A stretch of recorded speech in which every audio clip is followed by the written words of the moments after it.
नमस्कार, मैं हूं मयूरिका और आप देख रहे हैं वीएनएम टीवी। वीएनएम टीवी पर वक्त है देश दुनिया की बड़ी खबरों का।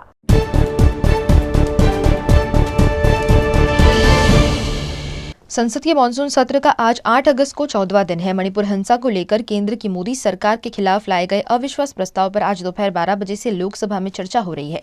2014 से ये दूसरी बार है जब मोदी सरकार के खिलाफ अविश्वास प्रस्ताव लाया गया है। ये चर्चा 3 दिन चलेगी। चर्चा के आखिरी दिन 10 अगस्त को प्रधानमंत्री नरेंद्र मोदी अपना जवाब दे सकते हैं।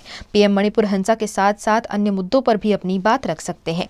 विपक्षी गठबंधन इंडिया की ओर से कांग्रेस सांसद गौरव गोगोई ने 26 जुलाई को मोदी सरकार के खिलाफ इस प्रस्ताव का नोटिस दिया था, जिसे लोकसभा स्पीकर ओम बिरला ने स्वीकार कर लिया था। कांग्रेस की तरफ से राहुल गांधी इस बहस की शुरुआत कर सकते हैं।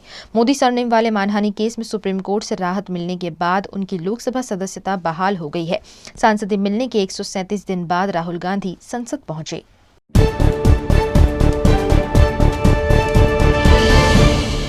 राज्यसभा में केंद्र सरकार की तरफ से पेश किया गया दिल्ली सर्विस बिल पास हो गया। ऑटोमेटिक वोटिंग मशीन खराब होने के कारण पर्ची से इस बिल पर वोटिंग कराई गई। पक्ष में 131 और विपक्ष में 102 वोट डले। बिल अब राष्ट्रपति के पास मंजूरी के लिए भेजा जाएगा। राष्ट्रपति की मंजूरी के बाद ये कानून बन जाएगा। दिन भर की बहस के बाद गृह मंत्री अमित शाह जवाब देने आए तो उन्होंने विपक्ष को चैलेंज दिया कि इस बिल को गिराकर दिखाओ। उन्होंने कहा 8 से 10 अगस्त तक लोकसभा में अविश्वास प्रस्ताव पर चर्चा होनी है, इसलिए विपक्ष मणिपुर पर 11 अगस्त को चर्चा करे। राज्यसभा में बिल पास होने के तुरंत बाद दिल्ली के मुख्यमंत्री अरविंद केजरीवाल ने इसे लेकर संबोधन किया। उन्होंने कहा कि संसद में अमित शाह ने कहा कि हमारे पास कानून पास करने की शक्ति है, आपको लोगों के लिए काम करने की शक्ति दी गई है, उनके अधिकार छीनने की नहीं। आज संसद के अंदर दिल्ली के लोगों को गुलाम बनाने वाला बिल पास कर दिया गया। ये बिल दिल्ली के लोगों को बेबस बना देता है, असहाय बनाता है, लाचार बनाता है, गुलाम बनाता है। इन लोगों ने देखा कि दिल्ली में आम आदमी पार्टी को हराना बहुत मुश्किल है। पिछले 4 चुनाव सीधे सीधे 2013 में, 2015 में, 2020 में और उसके बाद एमसीडी का चुनाव, सीधे सीधे 4 चुनाव बीजेपी आम आदमी पार्टी से दिल्ली में हार गई। दिल्ली के अंदर 25 साल से ज्यादा हो गए अब बीजेपी की सरकार नहीं बनी है। 25 साल से इनको वनवास दिल्ली के लोगों ने दिया हुआ है। तो इनको लगा कि आम आदमी पार्टी को हराना मुश्किल है, तो इन्होंने चोर दरवाजे से, पीछे से चोर दरवाजे से इन्होंने दिल्ली की सत्ता को हथियाने की कोशिश की है। दिल्ली के लोगों ने एक बार आम आदमी पार्टी को 70 में से 67 सीट दी और 3 सीट बीजेपी को दी। दूसरी बार 70 में से 62 सीट दी और 8 सीट बीजेपी को दी। तो एक तरह से दिल्ली की जनता ने चिल्ला चिल्ला के बीजेपी को कहा है कि दिल्ली के अंदर दखलंदाजी मत करना। प्रधानमंत्री जी को साफ साफ शब्दों में दिल्ली के लोगों ने कहा, 7 सीट उनको नेशनल चुनाव में 7 सीट दी और दिल्ली के चुनाव में 3 सीट दी। तो मोदी जी को साफ साफ दिल्ली की जनता ने कहा कि दिल्ली के काम में दखलंदाजी मत करना, आप देश संभालो।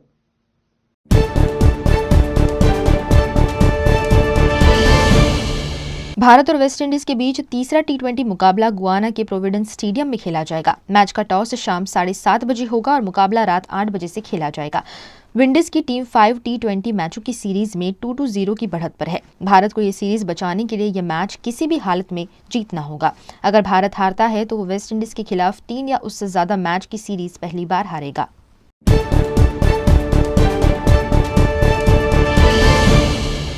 भारत के चंद्रयान 3 के बाद अब रूस भी चांद पर उतरने की तैयारी में है। रूस 11 अगस्त को चांद के लिए मिशन लूना 25 लॉन्च कर सकता है।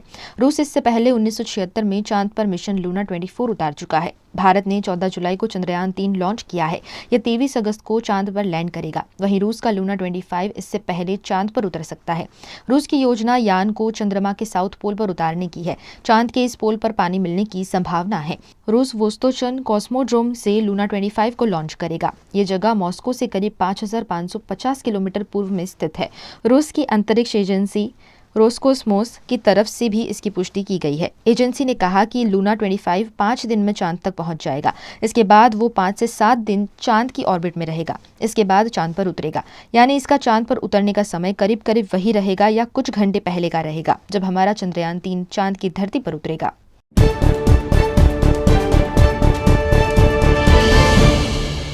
विधानसभा चुनाव नजदीक आते ही सियासी तखलियां बढ़ने लगी हैं। सीएम अशोक गहलोत ने पीएम नरेंद्र मोदी पर तंज कसते हुए खुद को बड़ा फकीर बताया है। गहलोत ने कई मुद्दों पर पीएम पर चुन चुन कर जुबानी हमले किए। गहलोत ने कहा, प्रदेशवासियों को मुझ पर विश्वास करना चाहिए। मैं जो कुछ कहता हूं दिल से कहता हूं। मैं मोदी जी आपसे बड़ा फकीर हूं। आपने नोट किया होगा कि मोदी जी जो ड्रेस एक बार पहन लेते हैं वो रिपीट नहीं करते हैं। दिन में 1, 2, 3 बार ड्रेस बदलते होंगे पता नहीं। मैं मेरी ड्रेस वही रखता हूं। मैं फकीर नहीं हूं क्या? गहलोत नए जिलों के उद्घाटन समारोह के दौरान बिरला ऑडिटोरियम में बोल रहे थे। गहलोत ने कहा, मैंने अपनी जिंदगी में एक प्लॉट नहीं खरीदा है, एक फ्लैट नहीं खरीदा है, मैंने 1 ग्राम सोना नहीं खरीदा है। वो मुझसे बड़े क्या फकीर होंगे? उनका चश्मा 2.5 लाख का है।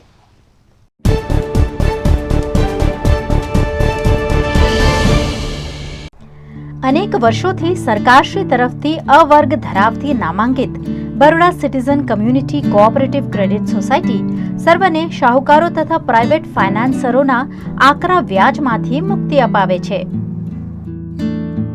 ઓછી વત્તી દરેક પ્રકારની આવક ધરાવતા લોકો માટે ઓછા વ્યાજે સરળ હપ્તે અનેક પ્રકારની લોન ઉપલબ્ધ। ફાઇનાન્સ કંપનીઓ કરતા ઘણા ઓછા વ્યાજ। વાર્ષિક વ્યાજ દર 8.5% શરૂ।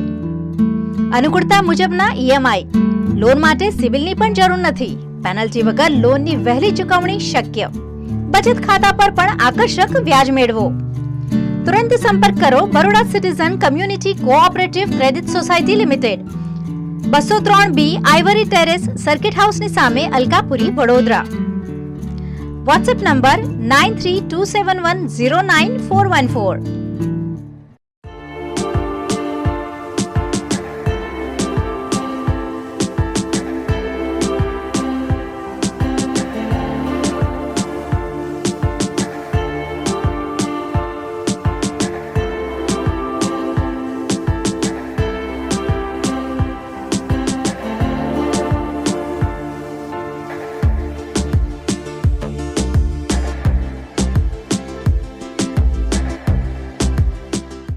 भारत ले रहा है इलेक्ट्रिक अंगड़ाई। क्यों ना हम साथ चले, साथ चले, साथ बढ़े, साथ बढ़े। देश मेरे, देश मेरे। देश को ले जाए नई दिशा की ओर। आपका जॉय, भारत का जॉय। વડોદરાના ઘણા વિસ્તારો જેમ કે અકોટા, માંજલપુર, અલકાપુરી, મકરપુરા વગેરે વગેરે વિસ્તારોના લોકો ચિંતામાં છે। આ ચિંતાનું કારણ છે વડોદરાના લોકોમાં વધતી ઈર્ષા। જી હા, અને આ ઈર્ષાનો સ્ત્રોત છે તરસાલી એરિયામાં આવેલ રેઝિડેન્શિયલ પ્રોજેક્ટ દર્શનમ પ્લેસ। ઘણી બધી એમિનિટીઝથી ભરપૂર આ 2 અને 3 BHK પ્રોજેક્ટ બની ગયો છે નવા ઘર શોધવાવાળા લોકો માટે એક અનોખો અવસર।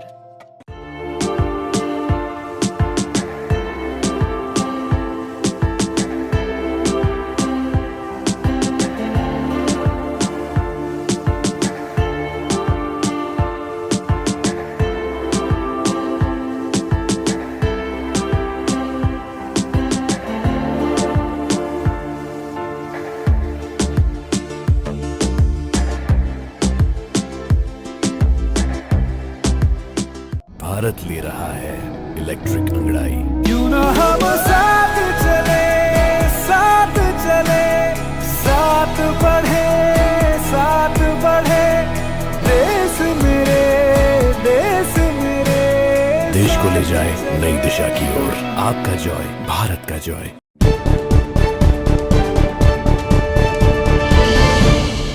ज्ञानवापी में सर्वे टीम से जुड़े लोगों ने प्रशासनिक अधिकारियों से सख्ती की मांग की है और कहा कि इसकी गोपनीयता बनाए रखें। मुस्लिम पक्ष ने एएसआई को ज्ञानवापी तहखाने समेत सभी चाबियां सौंप दी है। आज परिसर में व्यास जी के तहखाने के साथ गुबंद का सर्वे होगा। ज्ञानवापी का सर्वे 4 अगस्त से जारी है। एएसआई को अपनी सर्वे रिपोर्ट 2 सितंबर तक सबमिट करनी है। मुस्लिम पक्ष का कहना है कि अगर अफवाह फैलाई गई कि मस्जिद में हिंदू धर्म के प्रतीक मिले हैं तो वो पूरे सर्वे का बहिष्कार करेंगे।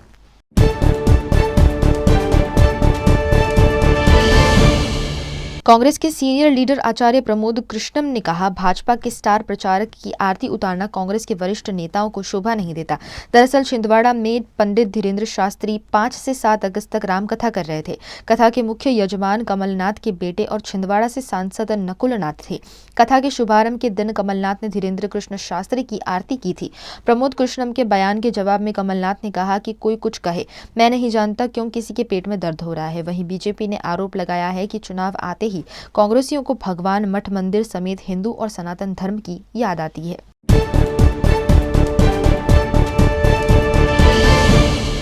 सुप्रीम कोर्ट ने बिहार में जाति आधारित जनगणना पर रोक लगाने की याचिका पर सुनवाई टाल दी है।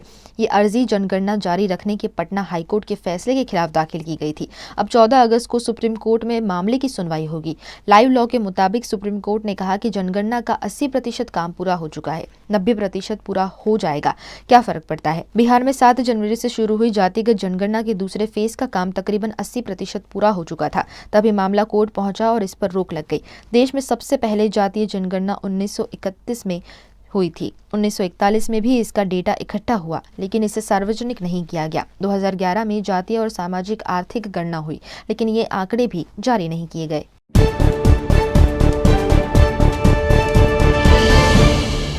एमपी के कुनूर नेशनल पार्क में 9 चीतों की मौत के मामले में सुप्रीम कोर्ट में सुनवाई हुई। केंद्र सरकार ने बताया कि चीतों को बसाने में कुछ समस्या जरूर है, लेकिन चिंता करने जैसा कुछ भी नहीं है। सुप्रीम कोर्ट ने केंद्र की दलीलों को मानते हुए सुनवाई बंद कर दी है। कोर्ट ने यह भी कहा कि भारत में चीतों को बसाने के प्रोजेक्ट पर सरकार से सवाल पूछने का कोई कारण नहीं है।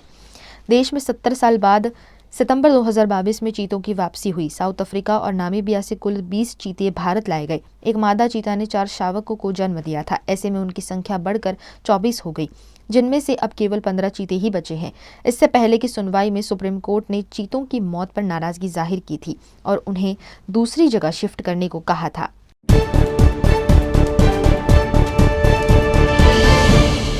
लोकसभा में digital personal data protection bill 2023 पास हो गया है। केंद्रीय आईटी मंत्री अश्विनी वैष्णव ने इस बिल को लोकसभा में पेश किया था। ये कानून लागू होने के बाद लोगों को अपने डेटा कलेक्शन, स्टोरेज और प्रोसेसिंग के बारे में डिटेल मांगने का अधिकार मिल जाएगा। कंपनियों को यह बताना होगा कि वो कौन सा डेटा ले रही हैं और डेटा का क्या इस्तेमाल कर रही हैं। विधेयक में इसके प्रावधानों का उल्लंघन करने वालों पर न्यूनतम 50 करोड़ रुपए से लेकर अधिकतम 250 करोड़ रुपए तक के जुर्माना का प्रावधान रखा गया है। पुराने बिल में ये 500 करोड़ रुपए तक था।